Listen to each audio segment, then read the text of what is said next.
آخری قیامت تک آنے والا شخص کہ ان سب نے وعدہ خلافی ایک یہ کی کہ اللہ نے جب ان سے پوچھا الستو بربکم، کیا میں تمہارا رب ہوں، تو سب نے کہا کیوں نہیں، آپ ہمارے رب ہیں۔ جب تمام لوگوں نے آدم سے لے کر آخری آنے والے انسان تک ان کی ذریت کو اللہ نے جمع کیا، جمع کر کے پوچھا کیا میں تمہارا رب نہیں ہوں، سب نے کہا کیوں نہیں، آپ ہی ہمارے رب ہیں۔ اور سب نے جب یہ اقرار کر لیا کہ آپ ہمارے رب ہیں، اللہ نے اس پر وعدہ لیا، قالوا بلا شہیدنا ان تقولوا یوم القیامت انا کننا عن ھذا غافلین، کہ اس بات پر تم گواہ رہو، آج تم کہتے ہو کہ آپ ہمارے رب ہیں، اس بات پر تم گواہ رہنا، کل قیامت کے دن یہ نہ کہنا کہ ہم اس سے غافل تھے۔ اور حالات ایسے کہ آج ہم نے دنیا داروں کو اپنا رب بنا لیا، مکانوں کو اپنا رب بنا لیا، ہر چیز کو جس سے ہمیں کوئی نفع پہنچتا ہے ہم نے اس کو اپنا رب بنا لیا ہے کہ اسی سے ہوتا ہے سب کچھ۔ ڈپارٹمنٹ والے سمجھتے ہیں میرا ڈپارٹمنٹ نہیں تو میری روزی نہیں، کہ جو کچھ بھی ہے سب اسی کی وجہ سے ہے، جو کچھ ہے سب میرا ڈپارٹمنٹ ہے۔ مزدور سمجھنے لگا کہ میرا مالک اگر وہ نہیں تو میں بھی نہیں، کہ جو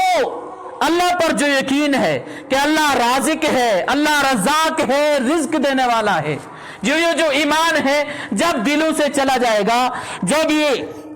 نکل جائے گا، معاملات خراب ہوتے ہی جائیں گے۔ اور اللہ کے نبی صلی اللہ علیہ وسلم نے فرمایا جب امت محمدیہ میں یہ عہد شکنی یا وعدہ خلافی ختم ہو جائے گی، اللہ رب العزت ان پر دشمنوں کو مسلط کر دیں گے، دشمنوں کو ان پر غالب کر دیں گے۔ اور پہلے اس چیز کو ہم سمجھیں تو پہلے کے معاملات میں صحابہ کے دور میں ان کی تعداد بہت کم تھی، مگر ایمان مضبوط، اللہ نے ان کی تعداد کم ہونے کے باوجود بھی ان کو دشمنوں پر غلبہ دیا ہے، کہ دشمنوں کی تعداد بہت زیادہ، مسلمانوں کی تعداد، صحابہ کی تعداد بہت کم، اللہ نے ان کے ایمان کے بنا پر اللہ نے ان کو دشمنوں پر غلبہ عطا فرمایا۔ اور اللہ کے نبی صلی اللہ علیہ وسلم نے جو پانچویں چیز، حضرت عبداللہ بن عمر رضی اللہ عنہ فرماتے ہیں کہ جب پانچویں چیز جو فرمایا کہ جب امت محمدیہ اللہ کے احکاموں کو توڑنا شروع کر دے گی،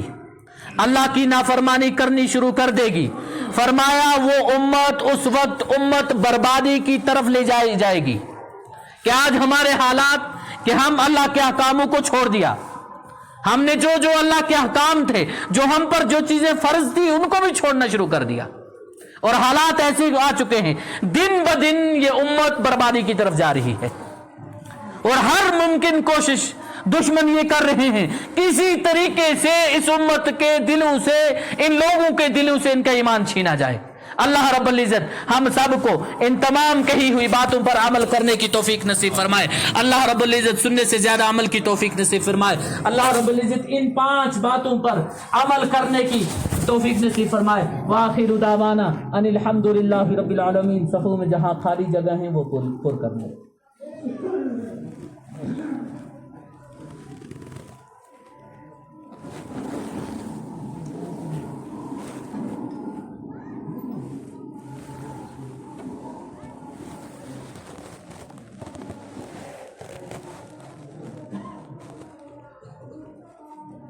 اللہ اکبر، اللہ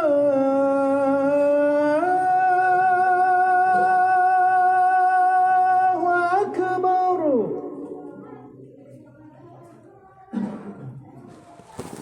اللہ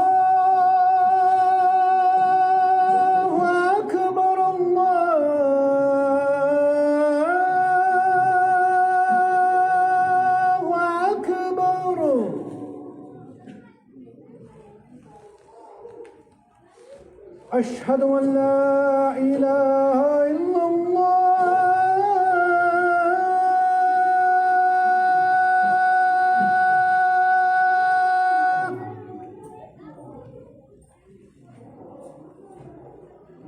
أشهد أن لا